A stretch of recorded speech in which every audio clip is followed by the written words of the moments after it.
beki, defender, mlinzi,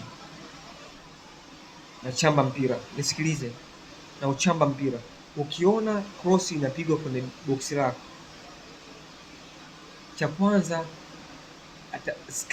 fanya skani, geuka nyuma kwenye mgongo wako, hakuna mshambuliaji. Hakikisha kwenye mgongo wako, nyuma yako hakuna mshambuliaji, hayupo mshambuliaji. Hakikisha mshambuliaji umemweka mbele yako, unamtazama hivi. Cha pili, kama inatokea wewe uko mbele na mshambuliaji yupo nyuma, hakikisha unakwenda kuufuata ule mpira, unauattack ule mpira, yani unauclear kwa kuuattack, yani unauclear mpira. Kama ni wa juu, umekuja juu, unauattack.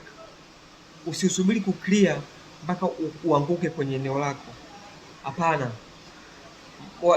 Washambuliaji wengi wana tabia ya kukimbia kwa haraka, wanaenda kuattack ule mpira. Sasa ili wewe uwe salama, unatakiwa uattack ule mpira na usiusubiri mpira